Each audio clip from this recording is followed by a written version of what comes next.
الحمد لله نحمده ونستعينه ونستغفره ونؤمن به ونتوكل عليه ونعوذ بالله من شرور أنفسنا ومن سيئات أعمالنا من يهده الله فلا مضل له ومن يضلله فلا هادي له ونشهد أن لا إله إلا الله وحده لا شريك له ونشهد أن سيدنا وسندنا ونبينا وشفيعنا وحبيبنا ومولانا محمد صلى الله تعالى عليه وعلى آله وأصحابه وبارك وسلم تسليما كثيرا كثيرا وداعيا إلى الله بإذنه وسراجا وقمرا منيرا أما بعد فأعوذ بالله من الشيطان الرجيم بسم الله الرحمن الرحيم هو الذي جعل لكم الأرض ذلولا فامشوا في مناكبها وكلوا من رزقه وقال رسول الله صلى الله عليه وسلم طلب كسب الحلال فريضة بعد الفريضة أو كما قال عليه الصلاة والسلام اللهم صل على محمد وعلى آل محمد كما صليت على إبراهيم وعلى آل إبراهيم إنك حميد مجيد اللهم بارك على محمد وعلى آل محمد كما باركت على إبراهيم وعلى آل إبراهيم إنك حميد مجيد لا إله إلا لا إله إلا الله لا إله إلا الله لا إله إلا الله لا إله إلا الله لا إله إلا الله لا إله إلا الله لا إله إلا الله لا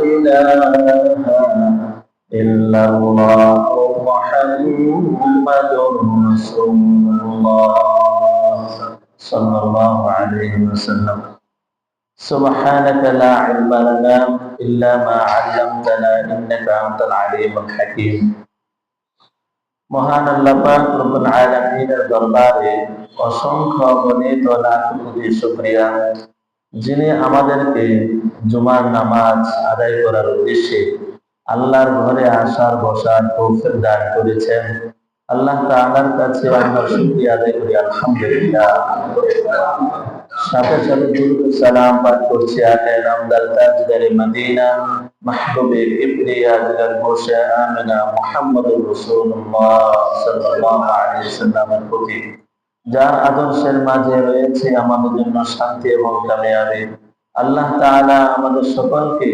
বিশ্বনবী মুহাম্মদ আরবি সাল্লাল্লাহু আলাইহি ওয়াসাল্লামের তরিকা মোতাবেক জীবন যাপন করার তৌফিক দান করুন।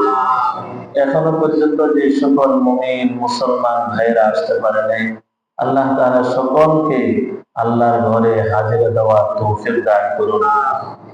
আল্লাহ পাক রব্বুল আলামিন কোরআনে কারীমের মধ্যে বলেন আল্লাহ আমাদেরকে সৃষ্টি করেছেন আমাদের জন্য থাকার ব্যবস্থা করেছেন এবং খাবারের ব্যবস্থা করেছেন।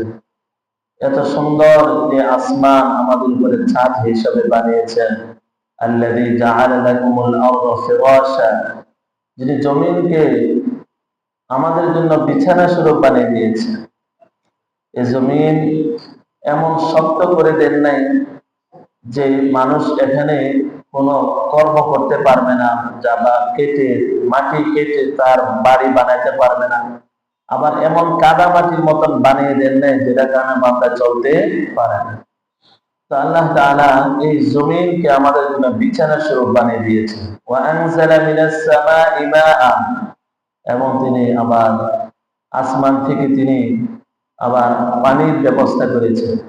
ফাআখরাজা বিহি মিনাস সামারাতি রিজকান লাকুম। অন্য আয়াতের মধ্যে আছে আল্লাহ তাআলা আসমানকে ছাদ স্বরূপ বানিয়েছেন। আল্লাহ তাআলা আসমানকে ছাদ স্বরূপ বানিয়েছেন, তারপর আবার আসমান থেকে পানি বর্ষণ করেন। ফাআখরাজা বিহি, আবার এই পানি দিয়ে মিনাস সামারাত রিজকান লাকুম, ফল ফলাদি আল্লাহ তাআলা তিনি বের করেন, আমাদের জন্য রিজিকের ব্যবস্থা করেছেন। সুবহানাল্লাহ। তাহলে এত বড় বিশাল আসমান, এত বড় বিশাল জমিন এবং আসমান, তার মধ্যে কোনো বিগাইরি আমাদিন তারাউনাহা, যার কোনো কি নেই, ফিলার নাই, ফিলার বিহীন এত বড় আসমান আমাদের জন্য ছাদ স্বরূপ বানিয়েছে। পৃথিবীর এমন কোন ইঞ্জিনিয়ার নাই যে এত বড় যে একটা ছাদ দিবে ফিলার বিহীন। যে কোনো মুহূর্তেই ওই বিল্ডিং পড়ে যাবে যদি ছোটখাটো যদি বানায়। আল্লাহ তাআলা তিনি এত বড় খালেক, এত বড় মালিক, এত বড় ক্ষমতাবান, যুল কুওয়াতিল মাতিন। তিনি এত বড় আসমান বানিয়েছেন আমাদের জন্য ছাদ স্বরূপ, ভেঙেও তো কোনোদিন পড়ে নাই এই আসমান সৃষ্টির পর থেকে। জমিন বানিয়েছেন বিছানা স্বরূপ, তারপরে কয় যে এখন আসমান বানাইলাম, জমিন বানাইলাম, তো এখানে থাকবে কি? তো আল্লাহ তাআলা মানুষ সৃষ্টি করেছেন সর্বপ্রথম হযরতে আদম আলাইহিস সালাম। এখন এই আদম নবী দুনিয়াতে এসেছে, খাবে কি? এই জন্য আল্লাহ তাআলা বলে, আল্লাহ তাআলা আসমান থেকে পানি বর্ষণ করেন, সেই পানি জমিনে পড়ে, এই জমিনে পড়ে জমিনের মাঝে উর্বর ক্ষমতা সৃষ্টি হয়। সেখান থেকে আল্লাহ তাআলা গাছ বের করে দিয়ে, ফল ফলাদি বের করে দিয়ে আমাদের জন্য রিজিকের ব্যবস্থা করেছে। সুবহানাল্লাহ। তো আল্লাহ পাক রব্বুল আলামিন এত সুন্দর ইন্তজাম করলেন, আমাদের খানার ব্যবস্থা করলেন, থাকার ব্যবস্থা করলেন, খাবারের ব্যবস্থা করলেন। এখন একটা মানুষকে আল্লাহ তাআলা সৃষ্টি করেছেন, এখন কোনো টার্গেট ছাড়া তার এত ইন্তজাম করেছে। অবশ্যই আল্লাহ তাআলা কোনো না কোনো উদ্দেশ্য আছে। আল্লাহ তাআলার উদ্দেশ্য কি? পবিত্র কোরআনে আল্লাহ পাক রব্বুল আলামিন বলেন, ওয়ামা খালাকুতুল জিন্না ওয়াল ইনসা ইল্লা লিয়াবুদুন। আল্লাহ পাক রব্বুল আলামিন বলেন, এই মানব এবং দানব এই দুই জাতিকে আমি সৃষ্টি করেছি আল্লাহ তাআলার ইবাদত করার জন্য। এই দুই জাতি সৃষ্টি করার উদ্দেশ্য হলো কি করা? আল্লাহ তাআলার ইবাদত করা, বন্দেগী করা। ওমা খালাকাতুল জিন্না ওয়াল ইনসা ইল্লা লিয়াবুদুন। আল্লাহর ইবাদত বন্দেগী করা ছাড়া এই মানব এবং দানবকে আল্লাহ তাআলা সৃষ্টি করেন না। আরেক অনুবাদ হলো, একমাত্র মানব এবং দানবকে আমার ইবাদতের জন্য সৃষ্টি করেছি। সুবহানাল্লাহ। তাহলে এই পৃথিবীর বিশাল বড় ইন্তজাম, তারপরে এই ইন্তজাম করে তার খাবার দাবার সব কিছু ব্যবস্থা করেছে। তো আল্লাহ তাআলা মানুষ সৃষ্টি করেছে কার ইবাদত করতে? আল্লাহ। এই আল্লাহ তাআলার এই ইবাদত বন্দেগী করতে গিয়ে যে তাকে শুধু ইবাদত বন্দেগী করতে গিয়ে যদি সে মসজিদে এসে পড়ে থাকে তাহলে চলবে না। ইবাদত বন্দেগী করার জন্য মন মানসিকতা এক থাকতে হবে, মন মানসিকতা একদিকে থাকতে হবে। মসজিদে আসার পরে যদি আমার মন থাকে দোকানে, মসজিদে আসার পরে যদি মন থাকে যে আমি আমার বিবি বাচ্চাকে তো খাওয়াইতে হবে, রিক্সা চালাতে হবে, ব্যবসা বাণিজ্য করতে হবে,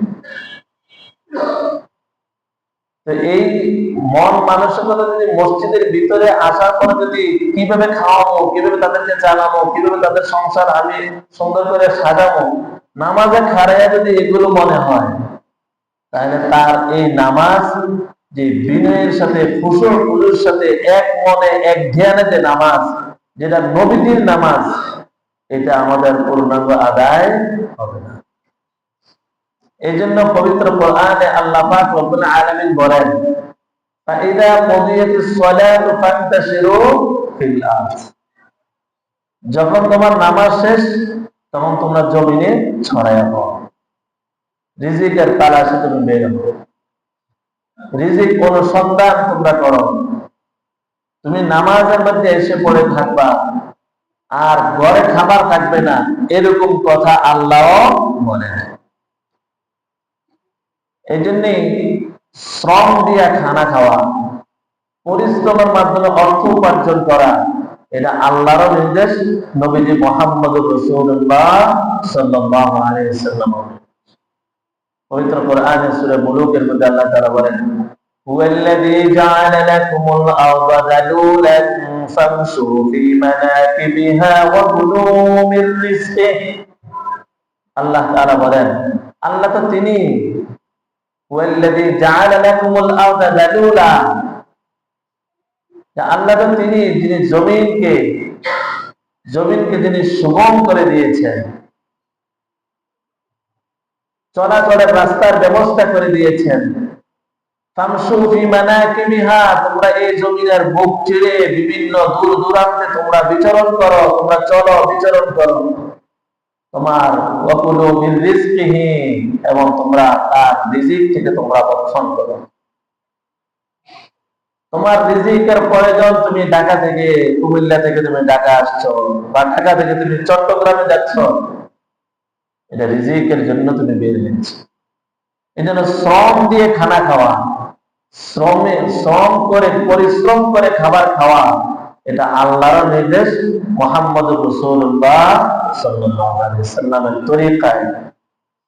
শ্রমিকের মর্যাদার কথা, শ্রমিকের গুরুত্বের কথা, শ্রমিকের মর্যাদার কথা কোরআন ও হাদিসের মধ্যে আল্লাহ তাআলা বিভিন্ন আয়াতের মধ্যে আল্লাহ তাআলা জানিয়ে দিয়েছে। এই জন্যই শ্রম দিয়ে খাবার খাওয়া, এটার মধ্যে আল্লাহ তাআলা বরকত রেখেছে। আপনি পরিশ্রম করবেন না আর শুধু খানা ধান্দায় থাকবেন, তা আপনাদের একটা ভিক্ষুকের বেশ ধরেছে।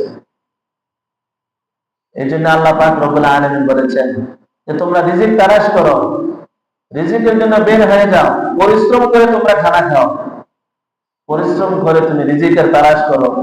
নামাজ শেষ হওয়ার পর যদি আমি রিজিকের অনুসন্ধানে বের হয়ে যাই, তাহলে নামাজের মধ্যে আমি দাঁড়াইলে আমার এই চিন্তা আসার কথা না যে আমি বাচ্চাদেরকে কেমনে খাওয়াবো, কারণ আমি তো কাজ করে এসেছি।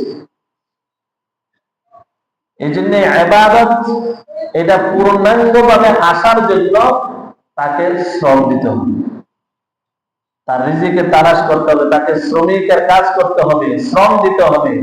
এই রিজিকের কাজ করে, সে শ্রমিকের কাজ করে তার জীবন উপার্জন করার জন্য তার অর্থ সে উপার্জন করতে হবে। তাহলে নামাজের মধ্যে এক মনে এক ধ্যানে তার আমল করতে কি হবে? সহজ। এই জন্য আল্লাহ পাক রব্বুল আলামিন তিনি আরো বিভিন্ন আয়াতের মাধ্যমে আল্লাহ তাআলা শ্রমিকদের মর্যাদার কথা কোরআনে কারীমের মধ্যে আল্লাহ তাআলা আরো বহু জায়গায় বলেছেন। যে হযরতে নূহ, যে সালেহ আলাইহিস সালাম, তাকেও আল্লাহ তাআলা এই ঘোষণা দিয়ে জানিয়ে দিয়েছেন, ইয়া কওমি ইবুদুল্লাহা মা লাকুম ওয়া ইলা তামুদ আখাহুম সালিহা قال يا قوم اعبدوا الله ما لكم من إله غيره وأنشأكم من الأرض واستعمركم فيها। এই আয়াতের মধ্যে আল্লাহ তাআলা শ্রমিকদের ব্যাপারে বলেছেন যে তিনি তোমাদেরকে এই জমিন থেকে সৃষ্টি করেছেন এবং বসবাসের জায়গা তোমাদের জন্য এখানে করে দিয়েছেন। অতএব যে আমাকে পরিশ্রম করে আমাকে জীবিকা উপার্জন করা, এটা মুসলমান, এটা মানবিক একটা তার নিজের জীবন চলার জন্য দায়িত্ব। আপনি যদি পরিশ্রম না করে মসজিদে বসে থাকেন, এটা চলবে না। হযরত শাকিব বালখী রহমতুল্লাহ আলাইহি তিনি ব্যবসা বাণিজ্যের জন্য কোন এক সফরে রওনা দিয়েছেন। দীর্ঘ সফরের জন্য যখন রওনা দিলেন, প্রতিমধ্যে যে দেখেন একটা ঘরের মধ্যে মরু অঞ্চলে নির্জন গম এলাকা, তার ভিতরে যায় দেখেন যে একটা ঘর আছে। সেই ঘরের ভিতরে বিকলাঙ্গ একটা পাখি সেখানে পড়ে আছে। বিকলাঙ্গ পাখি সেখানে পড়ে আছে। কিছুক্ষণ পরে দেখলেন আরেকটা পাখি, যার শরীর স্বাস্থ্য সুস্থ, সে খাবার মুখে করে আয়না, যে পাখিটার দানা ঠিক মতন নাই, পাও তার দাঁড়াইতে পারে না, এই অঙ্গহানি প্যারালাইসিস ওয়ালা পাখি, এই পাখিকে আরেকটা পাখি এসে কি হইতেছে, খানা খাওয়াইতেছে। শাকিব বালখী রহমতুল্লাহ আলাইহি এই পরিস্থিতি তিনি সুন্দরভাবে দেখতেছিলেন যে ঘটনাটা কি করতেছে। দেখলেন যে একটা সুস্থ পাখি এসে দৈনিক 2-3 বার তার খাবারের ব্যবস্থা করছে। এখানে তো কোনো মানুষ নেই, একটা পাখি এসে এভাবে পড়ে আছে, তার হাত পাখা এগুলো ঠিক মতন নাই, আরেকটা পাখি আইসা তার রিজিকের কি করতেছে, ব্যবস্থা। শাকিব বালখী রহমতুল্লাহ আলাইহির দিলের ভিতরে মনের মধ্যে যাচ্ছে, আল্লাহ তাআলা যদি এই নির্জন নির্গম এই জায়গার মধ্যে যদি একটা বিকলাঙ্গ পাখিকে যদি আল্লাহ তাআলা রিজিকের ব্যবস্থা আরেক সুস্থ পাখি দিয়ে করতে পারে, তাহলে আমার দীর্ঘ সফরের দরকার কি? আমার ঘরে বসে, আমি মসজিদে বসে আমি ইবাদত করি, আমাকে আল্লাহ তাআলা পাখিকে যদি খাওয়াইতে পারে, আমাকেও আল্লাহ তাআলা কি করতে পারবে, খাওয়াইতে পারবে। শাকিব বালখী রহমতুল্লাহ আলাইহি তিনি কি করলেন, বাস সফরে না গিয়ে বাড়িতে নিজ এলাকায় এসে মসজিদের মধ্যে ইবাদত বন্দেগীতে লিপ্ত হয়ে গেলেন। ওনার দোস্ত তিনি ছিলেন ইব্রাহিম আদহাম রহমতুল্লাহ আলাইহি। তিনিও আল্লাহর অনেক বড় একজন ওলি ছিলেন এবং তিনি তার বাদশাহিত্ব ছেড়ে দিয়েছেন আখিরাতের আশায়। সুবহানাল্লাহ। সেই ইব্রাহিম আদহাম রহমতুল্লাহ আলাইহি জিজ্ঞেস করলেন, ভাই তুমি না দীর্ঘ সফরে বের হয়েছ, এখানে তুমি কি? তো ভাই এমন এক ঘটনা দেখছি, এই ঘটনায় আমার জীবন পরিবর্তন হয়ে গেছে, এই ঘটনায় আমার জীবন পরিবর্তন হয়ে গেছে। আমি দেখলাম যে এরকম পাখি, বিকলাঙ্গ পাখি নির্জন নির্ভম এলাকার মধ্যে একটা ঘরের মধ্যে পাখিকে আরেক পাখি এনে খাওয়াইতেছে। তখন আমি চিন্তা করলাম, যে আল্লাহ এই পাখিকে খাওয়াইতে পারে, বিকলাঙ্গ পাখিকে খাওয়াইতে পারে, সেই আল্লাহ আমাকেও খাওয়াইতে পারবে, অতএব আমার দীর্ঘ সফরের প্রয়োজন নেই। ইব্রাহিম আদহাম রহমতুল্লাহ আলাইহি বললেন, এরে ভাই দোস্ত, শোনো শোনো শোনো, তুমি যে চিন্তা করেছো, তোমার এই চিন্তা এটা সঠিক নয়। তুমি এই চিন্তা করেছো, এই চিন্তাটা তোমার জন্য, যদিও বাহ্যিক ভাবে এটা পাখির দিকে দেখে তুমি চিন্তা করেছো, তুমি কেন চিন্তা করলে না? তুমি কেন বিকলাঙ্গ পাখির মতো হওয়ার জন্য তুমি কেন প্ল্যান করলা? তুমি কেন ওই পাখির মতো হলে না, যে পাখি কর্ম কইরা আইনা আরেকজনকে খাওয়ায়? সুবহানাল্লাহ। তুমি তার রূপটা ধারণ করতা, তুমি বিকলাঙ্গের বেশ ধরার মতন তার মতন কেন থাকবে? তুমি উপার্জন করে আইনা আরেকজনকে খাওয়াইতা, ওই পাখির মতন যদি রূপ ধারণ করতা, এটাই তুমি তোমার জন্য সবচেয়ে উত্তম ছিল। তুমি কি জানো না, আল ইয়াদুল উলিয়া খায়রুম মিন ইয়াদিস সুফলা, দাতার হাত গ্রহীতার চেয়ে উত্তম। দাতার হাত গ্রহীতার চেয়ে উত্তম, যিনি দেয় ফকিরের চেয়ে যিনি দাতা তিনি হলেন উত্তম। তো শাকিব বালখী রহমতুল্লাহ আলাইহির এই ঘটনা থেকে আমরা কি শিখলাম? এই ঘটনা থেকে আমরা শিখলাম যে উপার্জন করে আমাকে খাইতে হবে, শ্রম দিয়ে আমাকে খেতে হবে। পরিশ্রমের কামের মধ্যে আল্লাহ তাআলা বরকত রেখেছেন, বারাকাত রেখেছেন। নবীজি বলেন, সাফারু ওয়াস্তাগনু, তোমরা সফর করো, আল্লাহ তাআলা তোমাদেরকে ধনী বানিয়ে দিবেন। সুবহানাল্লাহ। প্রবাসে তোমরা গিয়ে তোমরা কাজকর্ম করো, আল্লাহ তাআলা তোমাদেরকে ধনী বানিয়ে দিবেন। প্রবাসের টাকার মধ্যে আল্লাহ তাআলা কি রাখছেন? বরকত রাখছেন। প্রবাসের টাকার মধ্যে আল্লাহ তাআলা বারাকাত রেখেছেন। এই জন্য নবীজি বলেছেন, তোমরা ভ্রমণ করো, প্রবাসে গিয়ে তোমরা অর্থ উপার্জন করো, আল্লাহ তাআলা তোমাদেরকে ধনী বানিয়ে দিবেন। সুবহানাল্লাহ। এই জন্যই আল্লাহ পাক রব্বুল আলামিন, আল্লাহর হাবিব সাল্লাল্লাহু আলাইহি ওয়াসাল্লাম তিনি আরো বলেছেন যে লাউ তারাকতুম আলাল্লাহি হাক্কা তাওয়াক্কুলিহি লা রাযাকতুম কামা ইয়ারযুকু আত-তায়রা তাগদু সিমাহুহা ওয়া তারুহু বাতানুহা। তুমি আল্লাহর প্রতি যদি এরকম তাওয়াক্কুল করতে পারো, যদি আল্লাহর উপরে এরকম তাওয়াক্কুল করতে পারো, ওই পাখির মতন, যে পাখি সকাল বেলায় তার নির থেকে, তার বাসা থেকে খালি পেটে বের হয়। সকালবেলা পাখি তার বাসা থেকে কোন পেটে বের হয়? খালি পেটে বের হয়। আর বিকাল বেলায় ভরা পেট নিয়ে তার বাসায় ফিরে চলে আসে। সুবহানাল্লাহ। কারণ পাখির 100% আস্থা ও বিশ্বাস তার উপরে। জোরে বলেন আল্লাহ। পাখি আগামীকাল কোন খেতে যাবে, আগামীকাল সে কি যে মাছ খাবে, না পোকা খাবে, নাকি ধান খাবে, নাকি গম খাবে, না কি খাবে, এর একটি পাখি জানে? জোরে বলেন। তো পাখি 24 ঘন্টা জিকির করে কার? মাছ 24 ঘন্টা জিকির করে কার? গাছ 24 ঘন্টা জিকির করে কার? এই জন্য আল্লাহ তাআলা পাখিকে তরু তাজা খাবার খাওয়ায়। পাখি সকালবেলা বের হয়ে দেখে গাছের মধ্যে কোন আমটা পাইকা রয়েছে, এই আমটা দেখা। সুবহানাল্লাহ। পাখিকে আল্লাহর উপরে তার পূর্ণ আস্থা ও বিশ্বাস থাকার কারণে সকালবেলা বের হয়ে নদীর পাড়ে যায় তরু তাজা মাছটা আল্লাহ তাআলা তার জন্য রিজিকের ব্যবস্থা করে দিয়েছেন। সুবহানাল্লাহ। কারণ কি? পাখির 100% আল্লাহর উপরে তাওয়াক্কুল ছিল, 100% আল্লাহর উপরে আস্থা ও ভরসা ছিল। আমার রিজিকের ব্যবস্থা কে করে? আল্লাহ তাআলা। এজন্য পাখি 24 ঘন্টা আল্লাহর জিকির করে। পাখি কোনদিন মালিকের জিকির করে না, মালিক খাওয়ান দাও, মালিক খাওয়ান দাও না। পাখি কার জিকির করে? আল্লাহ আল্লাহ মিকুনাদ শামস কমর, আল্লাহ আল্লাহ মিকুনাদ শাজর হাজার, আল্লাহ আল্লাহ মিকুনাদ আরদ সামা, আল্লাহ আল্লাহ মিকুনাদ জাওয়া হাওয়া, খাক বাদো আব আদিসে মুরদায়ান, বামানে তো মুর্দা বাহত জিন্দা। আমার কাছে, আপনার কাছে আগুন, পানি, মাটি, বাতাস, হাওয়া এগুলো মৃত, কিন্তু জীবিত কার কাছে?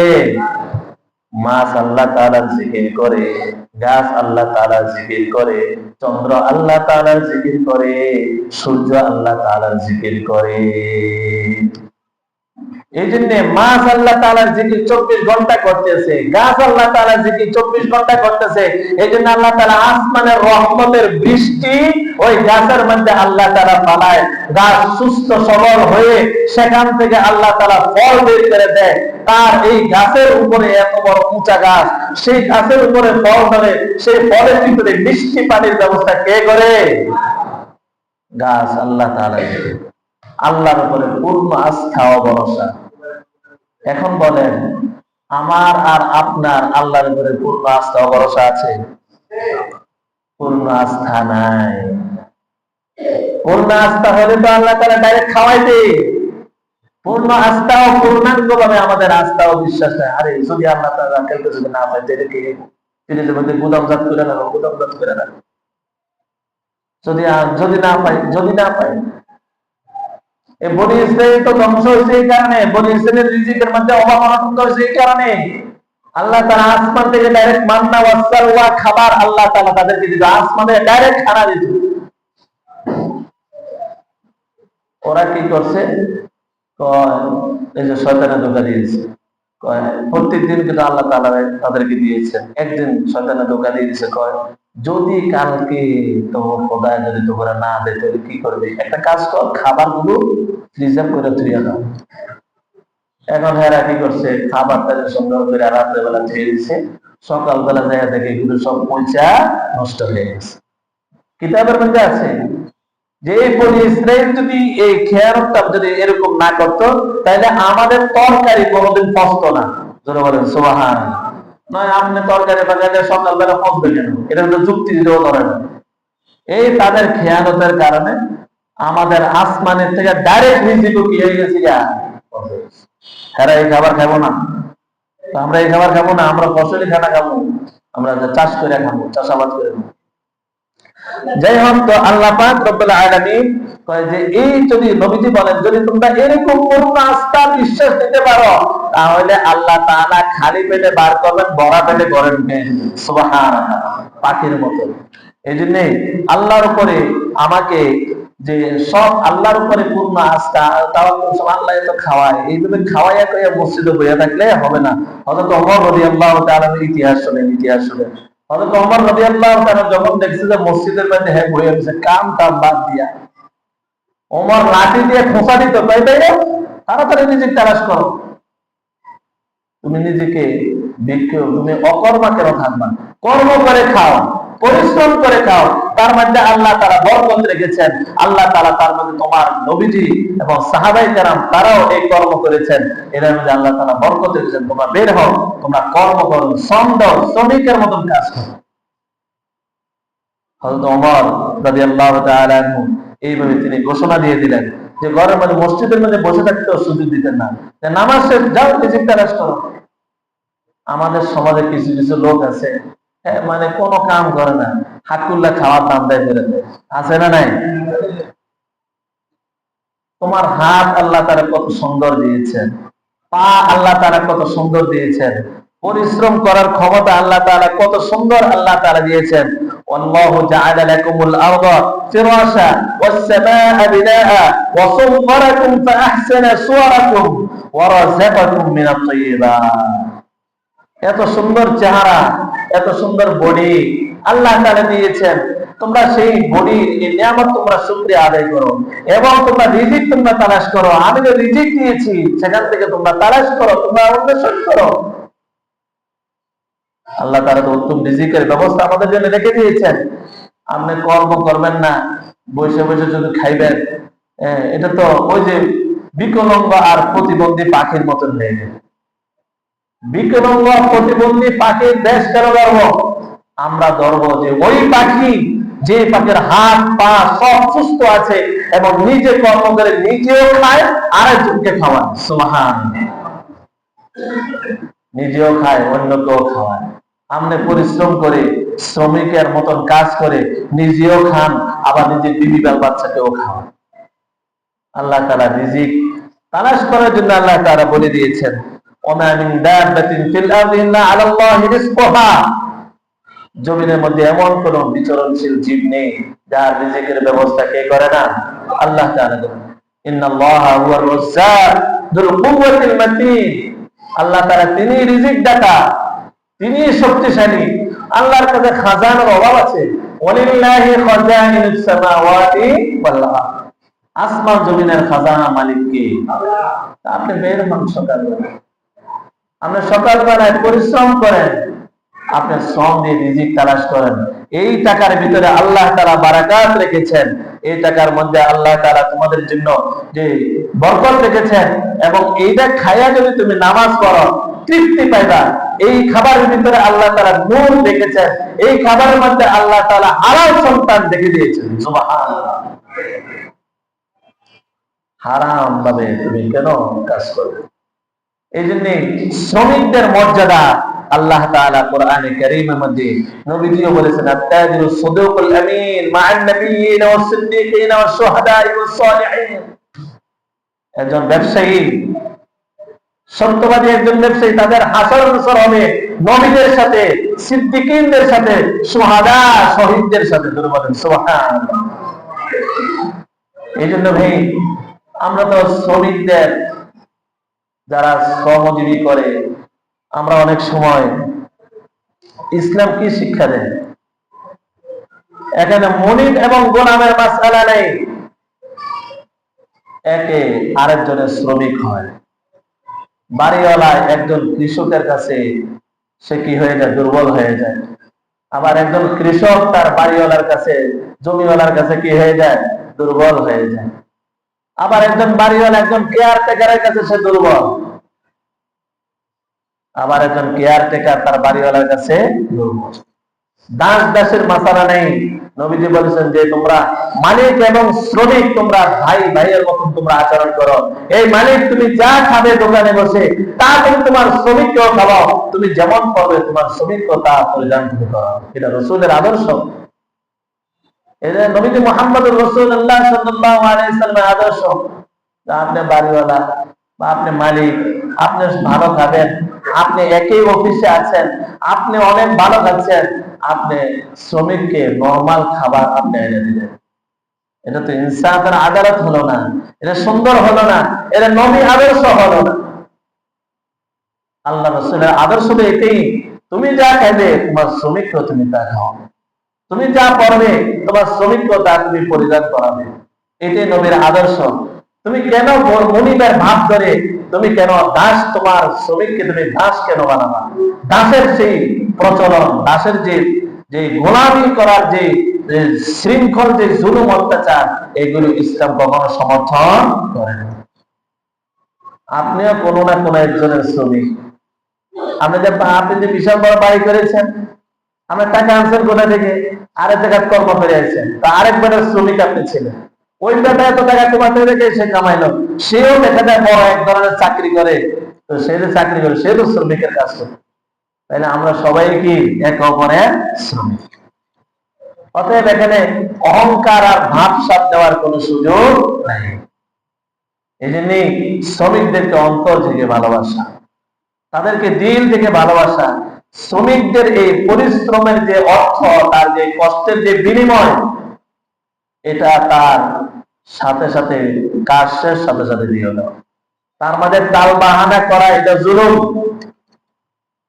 তাল বাহানা করা এটা জুলুম, শ্রমিকের প্রতি জুলুম করা এই জুলুম। এটা ফেরাউন এই বনি ইসরাইলের জমানাও ছিল।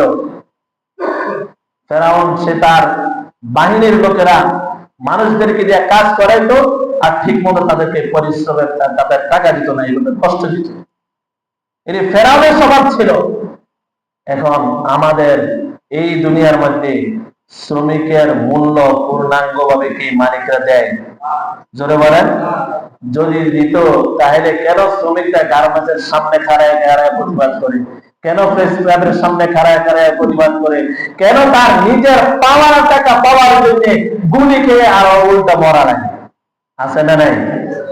তাহলে টাকা পাবো, কষ্ট করলাম আপনার, কাজ করলাম আপনার, আমার এই কাজের বিনিময়ে আপনি বলার আগে তো দিয়ে দেওয়ার কথা।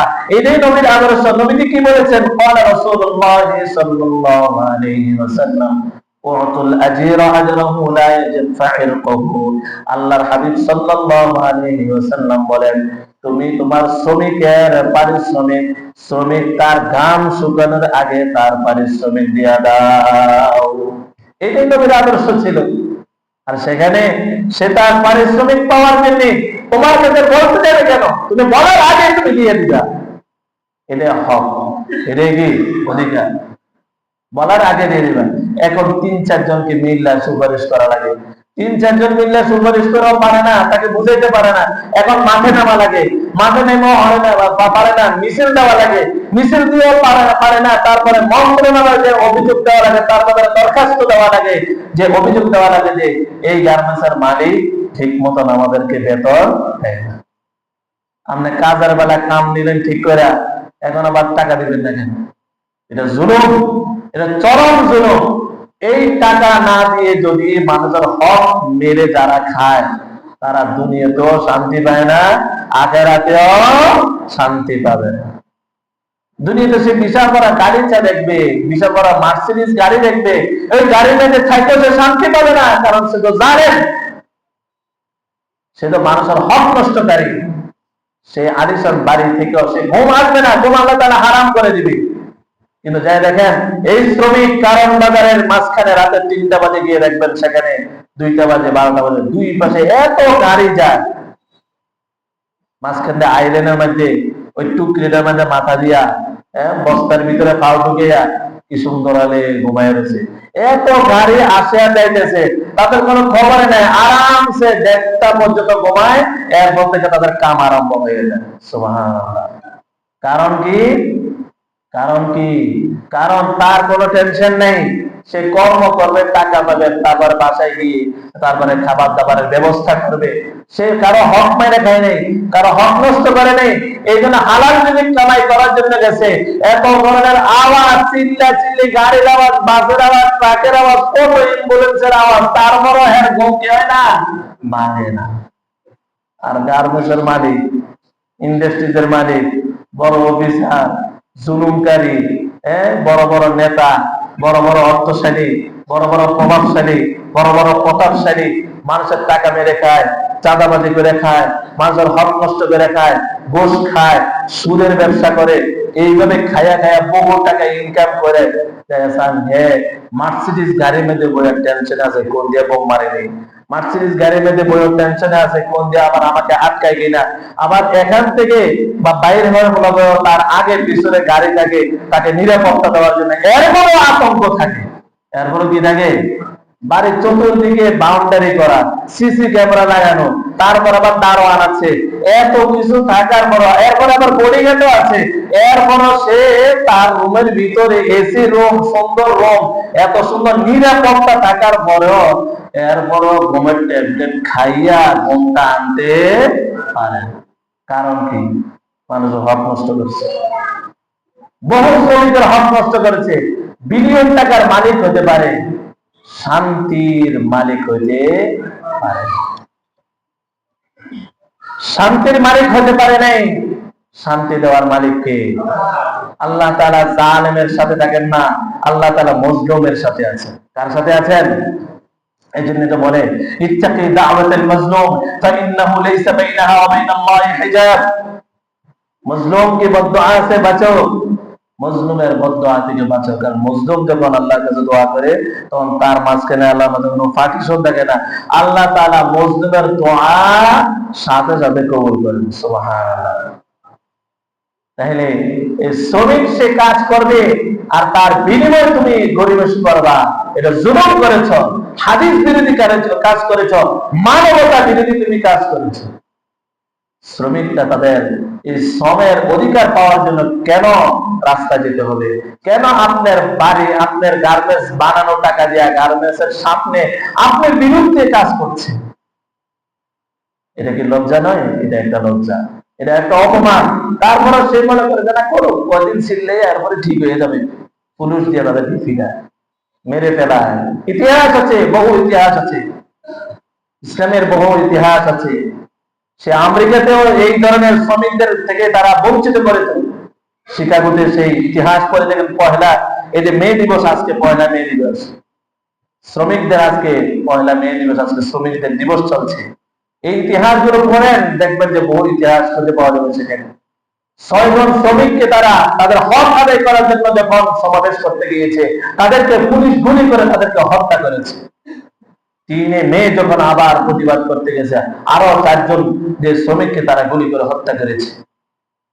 এইভাবে তারা এইভাবে মানুষের প্রতি জুলুম অত্যাচার আগেও করে আসছে, এখনো কি কম না বেশি? শ্রমিকের হক কেন দেন না?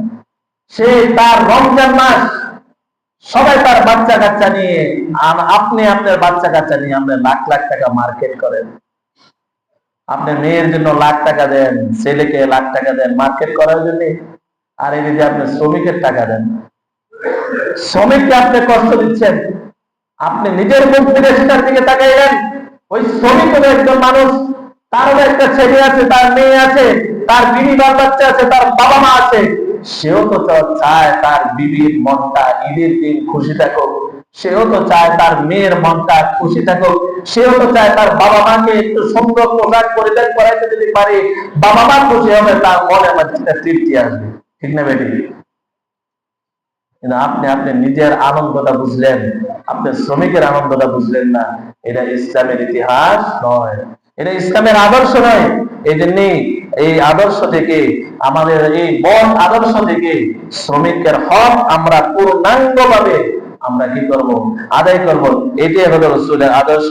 আল্লাহ রাসূল সাল্লাল্লাহু আলাইহি ওয়াসাল্লাম আরো বহু হাদিসের মধ্যে শ্রমিকদের ব্যাপারে নবীজি সাল্লাল্লাহু আলাইহি ওয়াসাল্লাম বহু আরো যে শ্রম দিয়ে তোমরা উপার্জন করো এই ব্যাপারে আল্লাহ রাসূল সাল্লাল্লাহু আলাইহি ওয়াসাল্লাম বহু হাদিস বলেছেন। সাহাবায়ে কেরামরা নবীরাও তারা তাদের এই পরিশ্রম করে তারা নিজের জীবিকা উপার্জন করেছেন।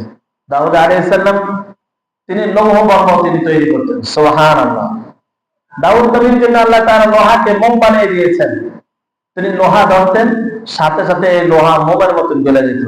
দাউদ নবী তিনি যেইভাবে যখন আজকে যদি গ্রিল বানালে প্ল্যান করতেন, কথার কথা গ্রিল বানিয়ে ফেলতেন। আজকে যদি লোটা বানানো দরকার হতো লোটা বানিয়ে ফেলতেন। আজকে যদি বডি বানানো দরকার হতো তিনি বডি এইভাবে নকশা করতেন, বডি হয়ে যেত। সুবহানাল্লাহ। ক্ষমতাগার আল্লাহ তাআলা। তিনি এত উপার্জন করে তিনি জীবিকা কি করছেন? উপার্জন করেছেন। এমনি ভাবে আদম আলাইহিস সালাম তিনি চাষাবাদের কাজ করতেন।